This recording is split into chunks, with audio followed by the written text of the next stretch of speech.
నమస్తే, welcome to our voice. నేను journalist నవత. ప్రయాగ్రాజ్ వేదికగా జరుగుతున్న మహాకుంభమేళ ప్రపంచం మొత్తాన్ని ఆకర్షిస్తుంది. ఇప్పటికే 48 లక్షల మందికి పైగా పుణ్య స్నానాలు ఆచరించారు. యూపీ ప్రభుత్వం కూడా అనేక ఏర్పాట్లు చేసింది. అయితే రాష్ట్రీయ స్వయం సేవక్ సంఘ్ మహాకుంభమేళను దృష్టిలో పెట్టుకుని ప్రారంభం మునిపే ఓ కీలక ఉద్యమం చేపట్టింది. కుంభమేళ దృష్ట్యా పర్యావరణానికి ముప్పు వాటిల్లకుండా ఏక్ తాళి ఏక్ తైలా అన్న ఉద్యమాన్ని చేపట్టింది. అంటే ఒక బట్ట సంచి, ఒక కంచం. మహాకుంభమేళలో భోజనాలు చేయడానికి ఎవరైనా ప్లేట్ అడిగితే ప్లాస్టిక్ ఇస్తర్లు కాకుండా సమాజం నుంచి సేకరించిన స్టీల్ ప్లేట్లను ఇచ్చేవారు. అలాగే వస్తువుల కోసం బట్ట సంచి ఇస్తున్నారు. దీంతో ప్లాస్టిక్ వాడకం చాలా వరకు తగ్గింది. ఏక్ తాళి ఏక్ తైలా అన్న ఉద్యమం ద్వారా 140 కోట్ల రూపాయల ఆదా అయ్యాయి. అలాగే 29,000 టన్నులకు పైగా వ్యర్థాలు తగ్గాయి. మహాకుంభమేళకు వచ్చిన వారికి స్టీల్ ప్లేట్లు, బట్ట సంచులను పంపిణీ చేశారు. ఈ చొరవతో 29 టన్నుల వ్యర్థాలు తగ్గిపోయాయి. ఈ ఉద్యమంలో 2,241 సంస్థలు పాల్గొనగా 7,258 కలెక్షన్ సెంటర్లు ఉన్నాయి. ఈ ఉద్యమంలో 14,17,064 స్టీల్ కంచాలు, 13,46,128 బట్ట సంచులు, 2,63,678 స్టీల్ గ్లాసులు అందుబాటులో ఉంచారు. 43 రాష్ట్రాల నుంచి సేకరించారు. సంఘ్ పర్యావరణ దృష్టికి ఆచరణ రూపం ఇచ్చిన హిందూ సమాజం మహాకుంభమేళ సందర్భంగా ఏక్ తాళి ఏక్ తైలా అన్న ఉద్యమానికి RSS పిలుపునిచ్చింది.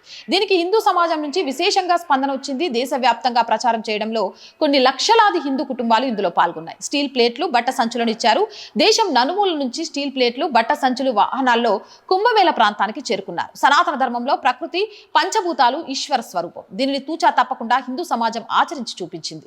కుంభమేళ ద్వారా పర్యావరణానికి హాని కలగకుండా ఉండేందుకు సహాయ సహకారాలను పూర్తిగా అందించింది. ఏక్ తాళి ఏక్ తైలి అన్న ఉద్యమం ద్వారా డిస్పోజబుల్ ప్లేట్లు, గ్లాసులు, గిన్నెల వినియోగం చాలా తగ్గిపోయింది. 80 నుంచి 85% తగ్గింది. దీంతో ప్లాస్టిక్ వ్యర్థాలు బాగా తగ్గిపోయాయి. 29,000 టన్నుల వ్యర్థాలను నిరోధించగలిగింది. అయితే మొత్తం వ్యర్థాలు 40,000 టన్నులకు మించి ఉండకపోవచ్చు. అలాగే ఈ ఉద్యమంతో 3.5 కోట్ల రూపాయలు ఆదా అయ్యాయి. ఎందుకంటే రవాణా, ఇంధనం, శుభ్రపరచడం, సిబ్బంది ఖర్చులు తగ్గిపోయాయి. లేదంటే డిస్పోజబుల్ ప్లాస్టిక్ చెత్త కొనడం, ఏరడం, సిబ్బంది కేటాయింపులతో డబ్బులు ఖర్చు అయ్యే అవకాశాలు ఉండేవి.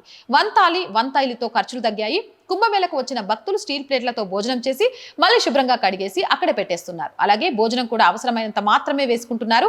అక్కడ పనిచేసే కార్యకర్తలు, వడ్డించేవారు కూడా చాలా జాగ్రత్తలు తీసుకుంటున్నారు. దీంతో ఆహార వృధా కూడా 70% తగ్గింది. గది కదా మహాకుంభమేళ. హిందువుల సాంప్రదాయం, సనాతనం మీదన్న గౌరవం, ప్రకృతిని కూడా దైవంగా భావించే గొప్ప తత్వం. అవునంటారా కాదంటారా? కామెంట్ సెక్షన్లో పెట్టండి. మోర్ వీడియోస్ కోసం మన ఛానల్ వెంటనే సబ్స్క్రైబ్ చేయండి. నచ్చితే లైక్ చేయండి, షేర్ చేయండి, సపోర్ట్ చేయండి. చాలా మంది వీడియోస్ చూస్తున్నారండి, సబ్స్క్రైబ్ చేయడం మర్చిపోతున్నారు. Please subscribe our channel. And ఆర్థికంగా ఆర్ వాయిస్కి చేయుతగా నిలవండి. ఆర్థికంగా సపోర్ట్ చేయాలంటే స్క్రీన్ మీద గూగుల్ పే, ఫోన్పేతో పాటు అకౌంట్ డీటెయిల్స్ కూడా ఉన్నాయి. మీకు తోచిన సహాయం చేయడం ద్వారా ఈ ఛానల్ని నిలబెట్టాలి అనే మా కలకు సహకారం అందించిన వాళ్ళు అవుతారు. వ్యాపార ప్రకటనల కోసం 8328500576 నెంబర్ని సంప్రదించండి. ప్రజా సమస్య ఏదైనా 8328500576 నెంబర్కి వాట్సాప్ ద్వారా తెలియజేయండి. జై హింద్, జై భారత్.